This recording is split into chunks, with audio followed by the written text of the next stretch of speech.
บัดนี้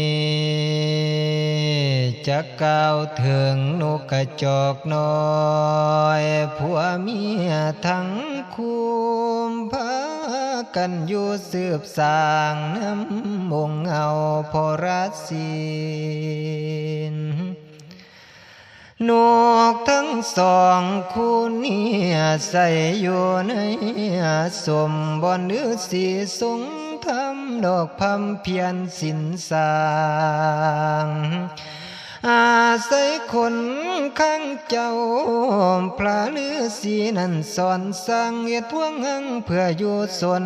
สองน้อยได้อยู่โนนบ่มีสิ่งเสียเนือดหอนสองอ่อนกะสงสินส่วนมาเที่ยวหากินเกสรดอกบางดวงพวงไม้ตกมาวันหนึ่งได้ก็เลยเอาตนเขาเหี่ยมไผ่ในป่าเกสรกะบ่ได้ก็ได้เฝ้าดวงถึงเห็นสาบึงที่ใหญ่กว้างหากมีดอกบัวบานในสานั้นปทุมมาดอกบัวหลวงหากเบ่งบานสู่การนกทะยา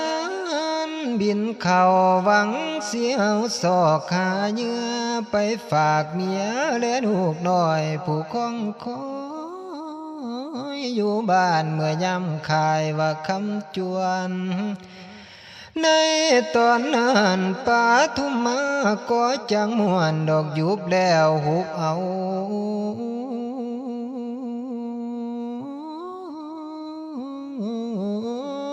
นกน้อยเมาแต่มัวดึงบ่ละวังตัวสามบัวจังกำหุบไว้บ่มีทางสิบินออกส่วนนางเมียและลูกน้อยผู้คองคอ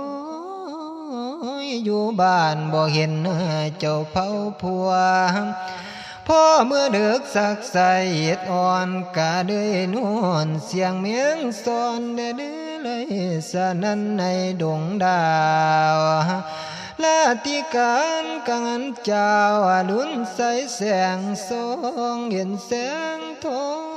งโผขึ้นภายพื้นแผ่นสุธานในตอนนั้นสากุณานกน้อยที่ขาดอกบัวหูพ่อดอกบัวบานไข่นั้นปองทางก็เห็นสองใจขันแต่น้ำนองสากุนีเมียมิงป่านนี้นอแก้วกิ่งพร้อมทั้งลูกน้อยน้อยผู้คองคอ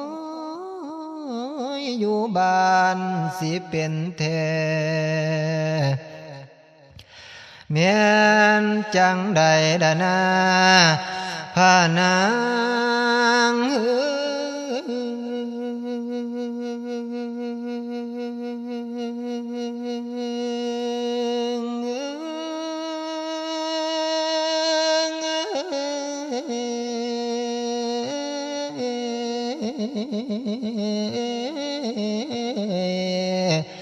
นอนในตอนนั้นพอถึงหางเดียวก้าวแจงแถลงต่อเมียขอสัญญาเป็นดากต่อกันเดียวนี้ขันหนักสายมีใจเดียวไปหาสมยิ่งตัวไม่สาธุเนื้อขันไหนไปทั้งใดคอยเดวเลี้ยงได้กินให้เท่าตายขันจังสันในอายนี่เป็นบาปให้นั่นตัวทอพระฤาษีพระมุนีด้วยมูโกดเครื่องเสียงกามส่วนนี้นาสังพากันว่าตุนกูไปปุ่นเปียบให้สู้นี้แต่มือนี้ไว้เขาอย่าอยู่นั้นกูลำคาญขี้ขานฟังเรื่องสู่เถียงกันในอาศัยคนข้างมาสร้างจาหาเรื่อง พ ากันเถียงกันเหนื่อยบ่เก่งใจกูพอน้อยสากุณานุกน้อยก็เหนื่อยกลมบ่สั่งลา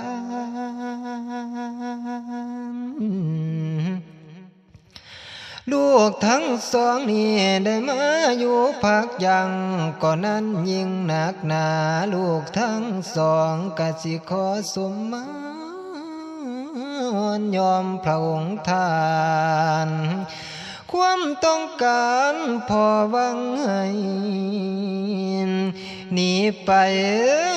ก็บ่ว่าดอกพอง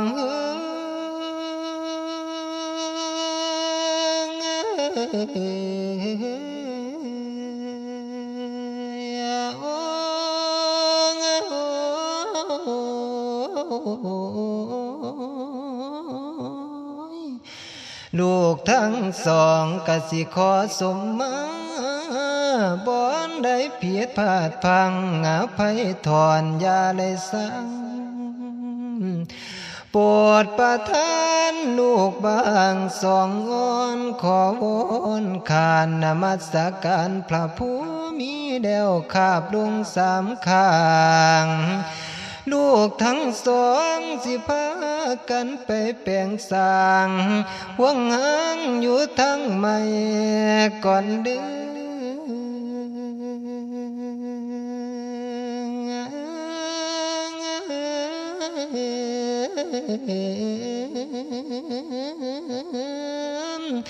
ในครั้งนั้นพระฤาษีก็จังได้แถมทายได้ทรงพรลูกผัวเมียก็จังตอนลูกอ่อนออกเดินทางลูกกะบินบ่ทันแข็งยังงอนเองเสียงโอ้ห้องพ่อประคองต้นเขาดงเล้ากลางเล้าถึงกลางเล้าแลป่าออกก่อหญ้าแลป่าแคม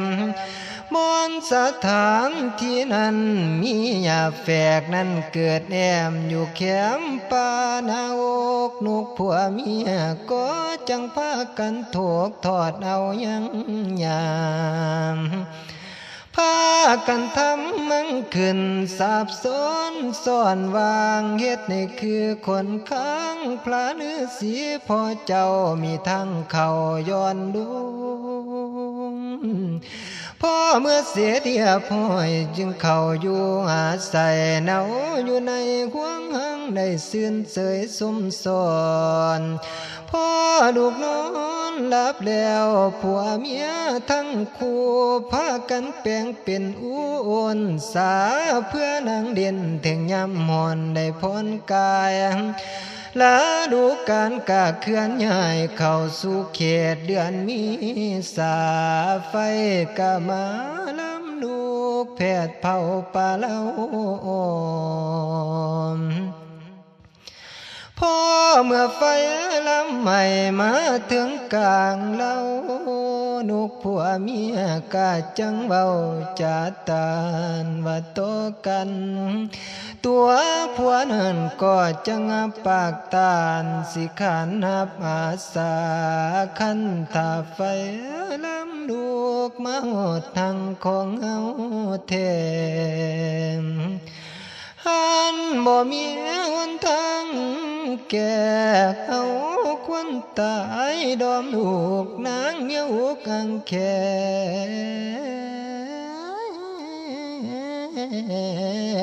นแสนสานอาหังมนุ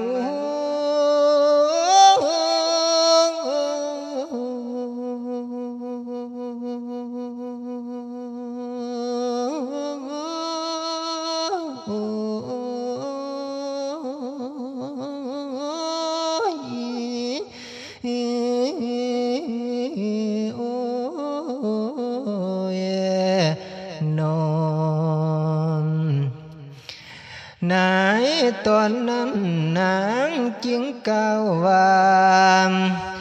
สาธุเด้อ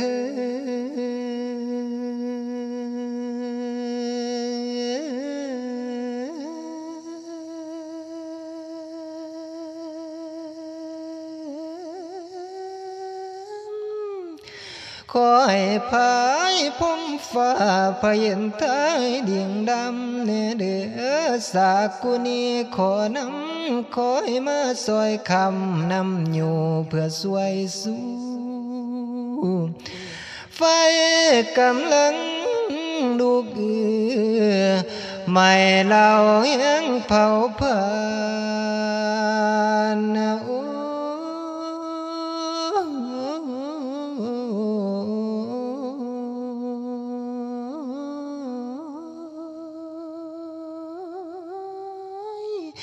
นางนุกขออธิษฐานให้พันนี้ไปพ้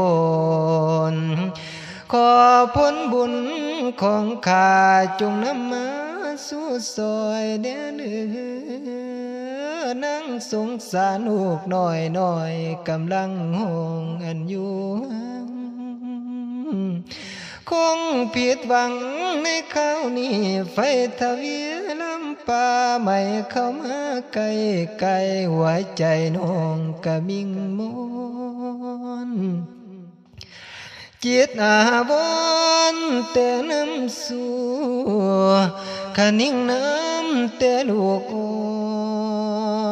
อน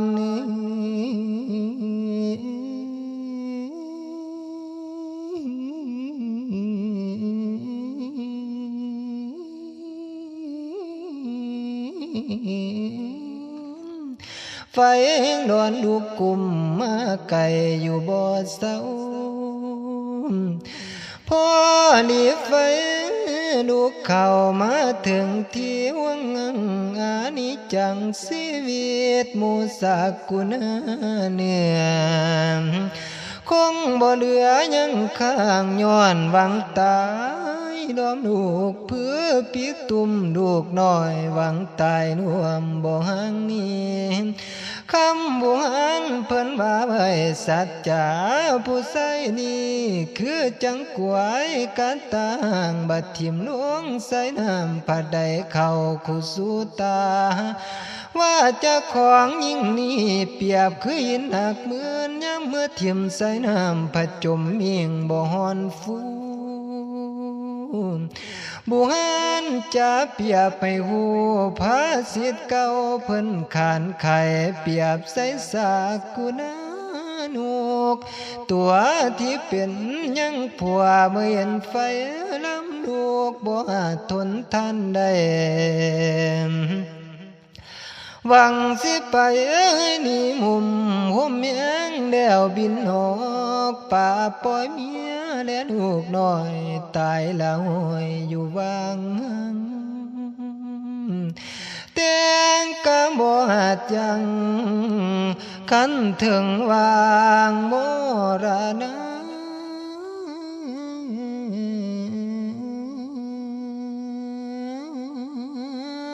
แปลวไฟมาถึงท้องปองสิบินบ่มีมุมก็เลยจมอยู่ในดาวไผพนมพร้อมพำหอดวังกำของลูกน้อยเนื้อตายจอยจางแม่นกำมุ